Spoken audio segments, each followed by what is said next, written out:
మన పెట్టుబడి మన పిల్లల భవిష్యత్తు కోసమే కదా, అందుకే సరైన స్థలం ఎంచుకోవాలి. మీ పెట్టుబడికి నమ్మకమైన వేదిక శ్రీ వాసవి ప్రాజెక్ట్స్. జై శ్రీమన్నారాయణ. ఈరోజు ధనుర్మాసంలో 8వ పాసురాన్ని అనుసంధానం చేసుకొని అమ్మ చెప్పిన 2 మంచి మాటలను విందాం. కీజ్వానం వెల్లెండ్రు ఎర్మే సెరువీడు మేవాన్ పరందనఖాన్ మిక్కుళ్ళ పిల్లగళోం போவான் போகின்றாரை போகாமல் காத்து உன்னை கூவான் வந்து நின்றோம் கோது கலமுடைய பாவாய் எசுந்திராய் பாடி பறை கொண்டு மாவாய் பிளந்தானை மல்லரை மாட்டியா தேவாதி தேவனை சென்று நான் சேவித்தால் ఆవావెండ్రారాయందరులేలోరెంబావాయ్ అని గోదాదేవి మనకి ఈ 8వ పాసురంలో లోపల నిద్రిస్తున్న మరొక గోపికని మేలుకొలుపుతుంది. 3 రోజులు 6వ పాసురం, 7వ పాసురం, 8వ పాసురం, ఈ 3 రోజులు కూడా ఒక్కొక్క రోజు ఒక్కొక్క గోపికను మేలుకొలుపుతుంది. నిన్నటి మొన్నటి పాసురాల్లో పక్షుల కిలకిలారావాన్ని, దేవాలయంలో శంఖనాదాన్ని తెలుపుతూ ఈరోజు ఇంకొక విశేషణాన్ని జోడించింది. ఏమిటది అంటే కీజ్వానం వెల్లెండు ఎరమే సిరివీడు అనేటువంటి, కీజ్వానం అంటే తూర్పు దిక్కున తెల్లవారుచున్నది అనేటువంటి గుర్తు. తూర్పు దిక్కున తెల్లవారుతుంది అంటే అర్థం ఏమిటి? మనకి సూర్యుడు ఉదయించాడు అనేటువంటి గుర్తును చెప్పింది లోపల ఉన్నటువంటి గోపికకు గోదాదేవి. ఆ లోపల నిద్రిస్తున్న గోపిక ఆమె కొంచెం చతుర్రాలు. ఏమంటుంది? లేదు లేదు, అప్పుడే సూర్యుడు ఎక్కడ ఉదయించాడు, ఇంకా తెల్లవారనే లేదు.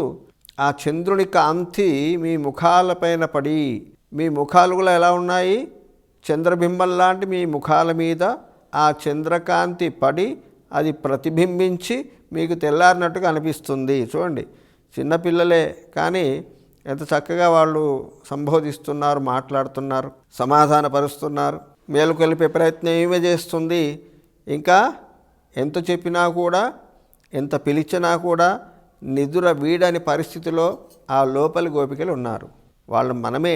భగవంతుడు ఎన్నో అవతారాలు ఎత్తి గీతాదులను బోధించి, భగవద్గీతను బోధించి మనను ఆధ్యాత్మిక ముఖులుగా చేద్దామంటే వినలేదు ఆయన మాటను. అప్పుడు గోదాదేవి కూడా వచ్చింది.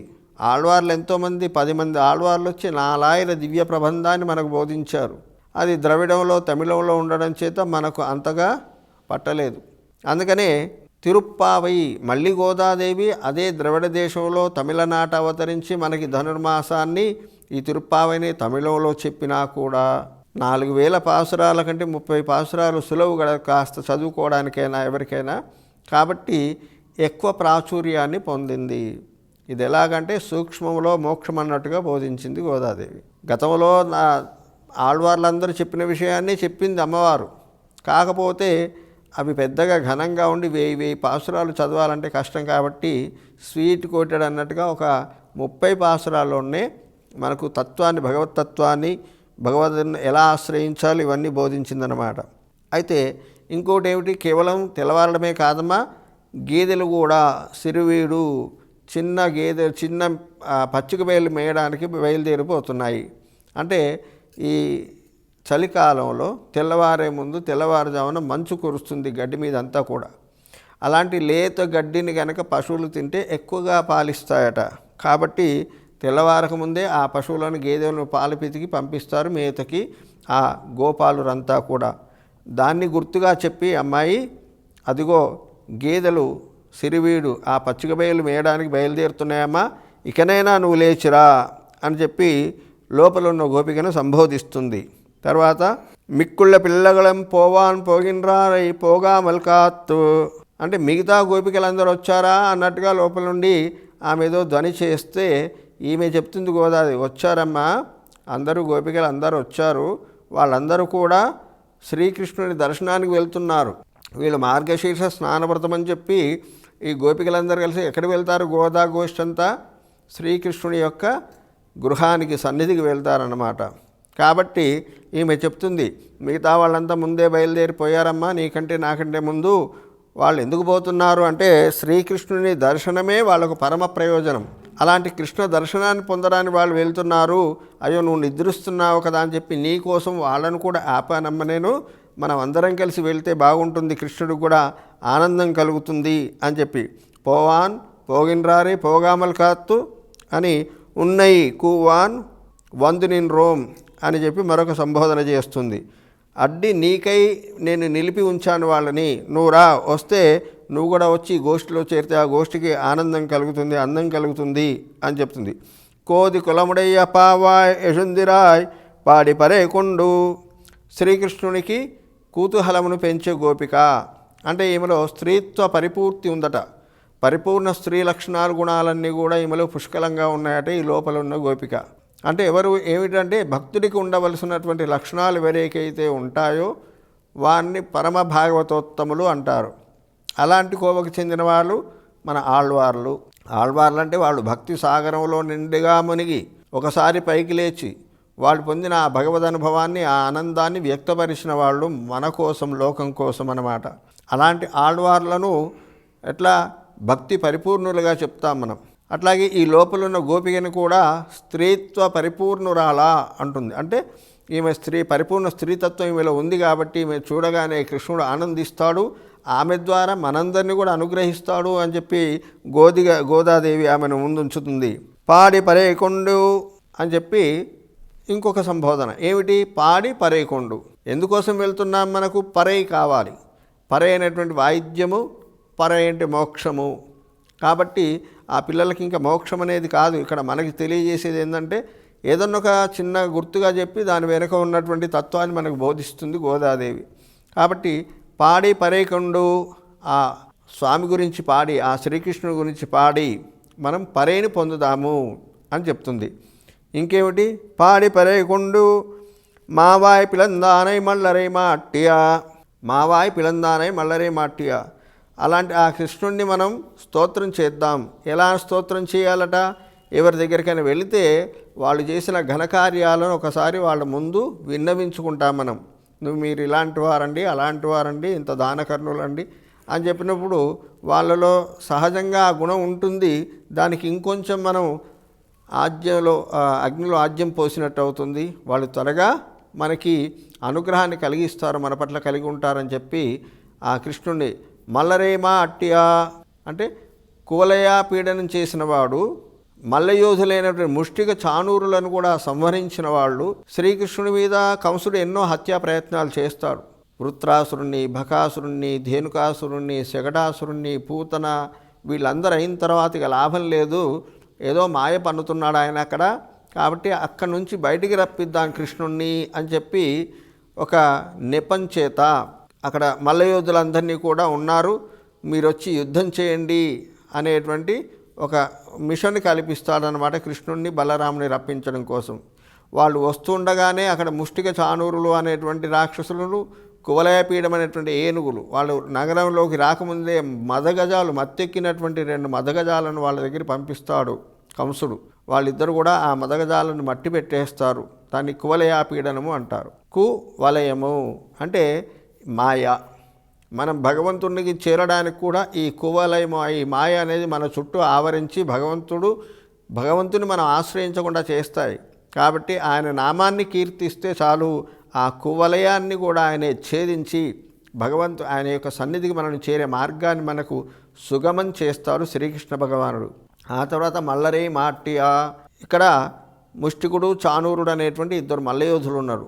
వాళ్ళను కూడా సంహరించాడు శ్రీకృష్ణ భగవానుడు. మనలో ఉన్న అహంకార మమకారాలే ముష్టిక చాణూరులు. వీళ్ళని ఆశ్రయి ఇంకా ఉంటాయి గుణాలు, అరిషడ్వర్గం అంటారు కదా.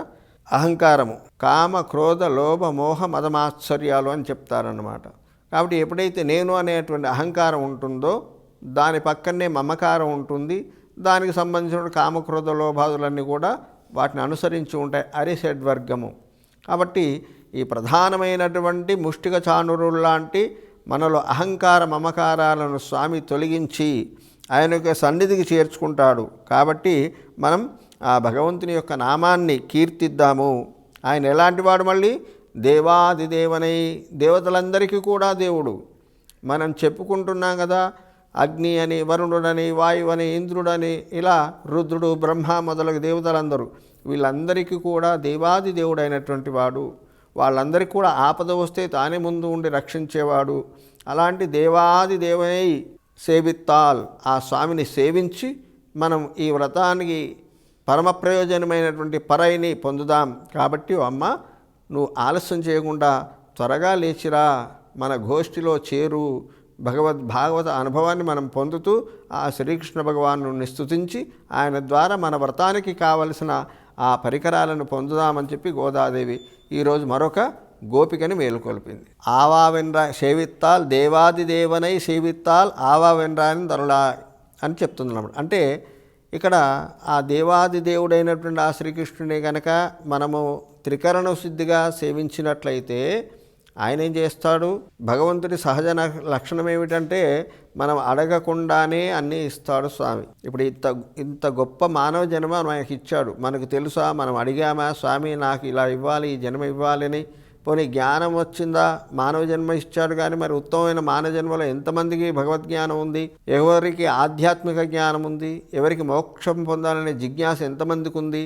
కాబట్టి ఇవన్నీ మనం అడగకుండానే మనకి ఇచ్చినటువంటి ఆ కృపాసాగరుడు శ్రీకృష్ణ భగవానుడు. ఆయన కనుక ఆ దేవాది దేవుని సేవించినట్లయితే ఆవావెందరులారాయ్ అంటుండు. అంటే ఆ స్వామి అయ్యో అయ్యో మీరు వచ్చారా, నేను మీకు ఇవ్వాలి కదా, మీరు అడగకుండానే మీకు కావలసిన అన్నిటిని అనుగ్రహించేటువంటి బాధ్యత నా పైన ఉంది కదా, మీరు నా బిడ్డలు నా భక్తులు కాబట్టి అయ్యో ఇంత శ్రమపడి ఈ చలిలో ఏదో చిన్నపిల్లలు మీరు నా ఇంటి దాకా వచ్చారా అని చెప్పి ఆ స్వామి మన మీద ఇంకా కరుణ చూపెడతాడు. అలాంటి ఆ దయాసముద్రమైనటువంటి వాడు దేవాదిదేవుడు కేశవుడు, ఇలాంటి భగవన్నామాలన్నింటినీ కీర్తిస్తూ గోదాదేవి ఈరోజు పాసురంలో మనకి భగవద్ నామ గుణ వైభవాన్ని తెలియజేస్తుంది ఈ పాసురం ద్వారా. జై Srimannarayana. And for more videos, Please subscribe to iDream. Please subscribe to iDream. Please subscribe iDreams. And please subscribe to iDream. For more videos, subscribe to iDream. please like, share and subscribe to the channel. Congratulations, iDream. subscribe to iDream. Subscribe to iDream. So subscribe to iDream Media. iDream ki iDream team andarki huge congratulations. Please subscribe iDream Media. Please subscribe to iDream. Subscribe iDream. Please subscribe to iDream. iDream అంటే నా కళల ఛానల్ను subscribe చేసుకున్న నోరు తిరుగుతలేదు, మీరైతే గంట గుర్తు కొట్టండి. For more such videos, please subscribe to iDream. Subscribe to iDream. Please subscribe to iDream. Please subscribe iDream Media. Please do subscribe to iDream. Please subscribe to iDream Media. For best entertainment and information, please subscribe iDream. And don't forget to subscribe to iDream.